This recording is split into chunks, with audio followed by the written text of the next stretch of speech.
If you love from a foundational place, the ending doesn't just hurt. It confuses you because you didn't think love was conditional.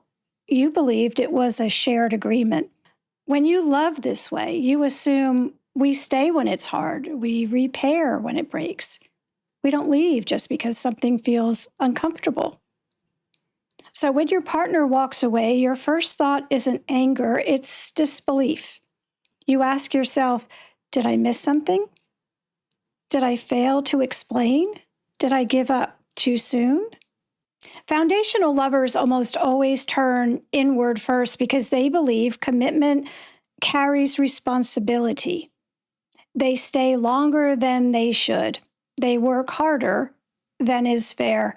They carry weight that was never theirs alone because in their mind, love means we don't abandon this.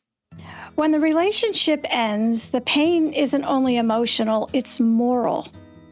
They aren't just grieving a person, they're grieving the assumption that they were living inside the same agreement.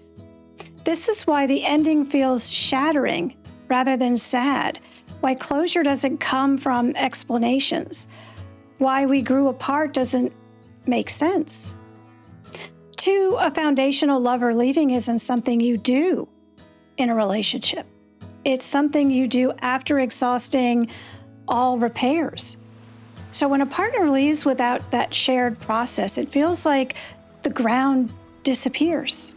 And this is where many foundational lovers turn the pain inward. They tell themselves they were naive, they loved too deeply or expected too much. But none of that is the truth. The truth is simpler yet harder to accept. You weren't loving too much, you were loving from a different structure. You assumed permanence. Your partner assumed preference. You assumed commitment meant endurance. Your partner believed commitment lasted only as long as it worked. Both of you may have used the same words, but you were not playing by the same rules.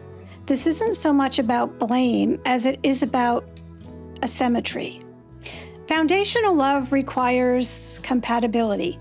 Without it, the foundational partner will often be the one confused by the ending, slower to detach, harder on themselves, and take longer to heal. If this is you, there's no need to harden your heart, no need to lower your standards, no need to become less devoted. You need discernment, language, and permission to stop assuming everyone loves the same way.